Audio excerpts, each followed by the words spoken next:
የደሴ ከተማ ፖሊስ መምሪያ በወጣት ሊዛ ደሳለኝ ግድያ ምርመራ መጀመሩን አስታወቀም።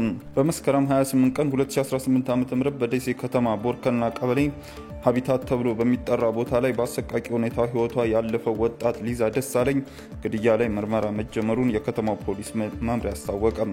ወጣቷ ባለፈው ሳምንት መስከረም 28 ቀን 2018 ዓ.ም የሞባይል ስልክ ለማሰራት ከምሽቱ 1 ሰዓት አካባቢ ከቤቷ በወጣች ሰዓት በአንድ ሰዓት ውስጥ ጥቃት ተፈጽሞባት መንገድ ዳር ወድቃ የተገኘች ሲሆን ለሕክምና እርዳታ ወደ ደሴ ሪፈራል ሆስፒታል ብትወሰድም ህይወቷ ማለፉ ተረጋግጧል። በከተማው ውስጥ በሚገኙ ድሪም ሳይንስ እና ቴክኖሎጂ ኮሌጅ የአራተኛ ዓመት የፋርማሲ ተማሪ የነበረችው ሊዛ በዚህ ዓመት ትምህርቷን አጠናቃ ለመመረቅ እየተዘጋጀች ነበር።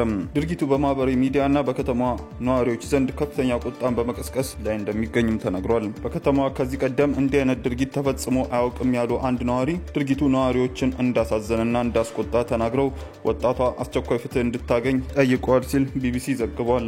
የደሴ ከተማ ፖሊስ የፍትህ አካላትን ያካተተ ቡድን በማዋቀር ምርመራ አጠናክሮ መጀመሩና በቀጣይም የምርመራ ቡድኑ የደረሰበትን ውጤት ለህዝብ ይፋ እንደሚያደርግ ገልጿል።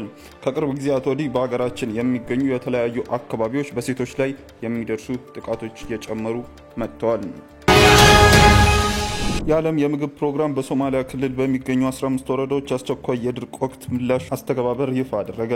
የዓለም ምግብ ፕሮግራም ከኢትዮጵያ መንግስት ጋር በመተባበር በሶማሊያ ክልል በሚገኙ 15 ወረዳዎች ከጥቅምት ታህሳስ ወር 2018 የዝናብ ወቅት ሊደርስ የሚችለው የድርቅ አደጋን ለመከላከል አስቸኳይ የድርቅ ወቅት ምላሽ አስተገባበር ይፋ አድርጓል። አስቸኳይ የድርቅ ወቅት ምላሽ አስተገባበር ይፋ የተደረገው በሐምሌና በነሐሴ ወር 2017 ዓ.ም የተጣለውን የዝናብ መጠን አነስተኛ መሆኑን ተከትሎ በቀጣይ የድርቅ አደጋ ክስተቶችም ሊፈጠሩ እንደሚችሉ አመላካች ሁኔታዎች መኖራቸውን ተከትሎ ነው። በዚህም ቦኮ፣ ሁዴትና ራሶ ወረዳዎች እንዲሁም ሌሎች አካባቢዎች ላይ ቅድሚያ የተሰጣቸው ሲሆን ለተለያዩ ግልጋሎቶች የሚውል የዝናብ ድጋፍም እና የእንስሳት መኖ ኩፖን ደርሷቸዋል። ይሁን እንጂ በቀጣይ በገንዘብ እጥረት ምክንያት ለሁለቱ በጣም ተጋላጭ በሆኑ ሁዴትና ጋላዲ ወረዳዎች 9035 አባወራዎች ትኩረት አድርጎ እንደሚሰራ የዓለም ምግብ ፕሮግራም ጠቁሟል። በተጨማሪም የማህበረሰቡን ዝግጅት ለማጠናከር የቅድሚያ ማስጠንቀቂያ መልእክቶች ለሁለቱም እንዲሁም ለ15 ሌሎች ወረዳዎች እንደሚተላለፍም አመላክቷል።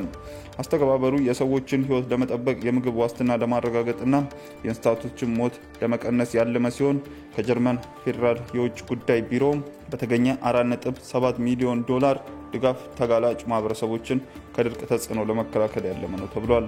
ቀደም ሲል እንደ አውሮፓውያን አቆጣጠር በ2020 እና 2021 የሶማሊያ ክልል በተከታታይ ዝቅተኛ የገንዘብ መጠን የተመዘገበባቸው 3 ወቅቶችን ተከትሎ ለከባድ ድርቅ መጋለጡ አይዘነጋም። የእነማይ ወረዳ ምክትል አስተዳዳሪ በተተኮሰባቸው ጥይት ተገደሉ። በአማራ ክልል ምስራቅ ጎጃም ዞን እነማይ ወረዳ ምክትል አስተዳዳሪ የስራ ክህሎት ጽህፈት ቤት ኃላፊ የነበሩት አቶ አዲሱ ተሻለ በተተኮሰባቸው ጥይት መገደላቸውን የወረዳው አስተዳደር አስታወቀ።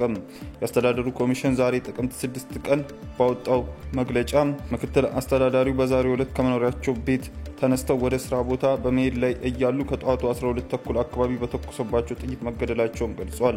ለግድያው ጽንፈኛ ብሎ የጠራው አካል ተጠያቂ ያደረገው መግለጫው መንግስት ችግሮችን በሰለጠነ መንገድ በውይይት ለመፍታት በጫካ ለሚንቀሳቀሱ አካላት ተደጋጋሚ እድልና ጥያቄ ሲሰጥ መቆየቱን እየሰጠ ያለ መሆኑን አመላክቷል። ይሁን እንጂ እድሉን የተሰጠው ጫካ ገብተው የነበሩ ወንድሞችን በፍቅር ተቀብሎ ወደ ቀደም ሰላማዊ ህይወታቸው እየተመለሱ ባለበት በዚህ ወቅት ሰላም የማይመቻቸው የታሪክ ጠላቶችን ተልዕኮ ተሸካሚ የሆኑ ጽንፈኛ ኃይሎችን አሁንም በድንገት የግለሰቦችን ህይወት እየቀጠፉ ነው ሲል ገልጿል።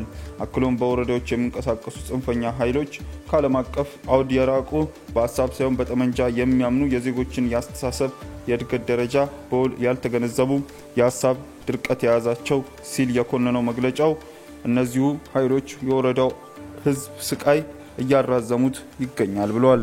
ውድ ተመልካቾቻችን በዕለታዊው የዛሬ ውሎ ፕሮግራማችን ይዘንላችሁ የቀረብናቸው ዋና መረጃዎች እነዚህ ነበሩ። ከፕሮግራም ጋር አብሬያችሁ ቆይታ ያደረኩት እኔ አብዲስ አደፋር ነበርኩ። ከሌሎች የኬሎ ሚዲያ ፕሮግራሞች ጋር መልካም ቆይታ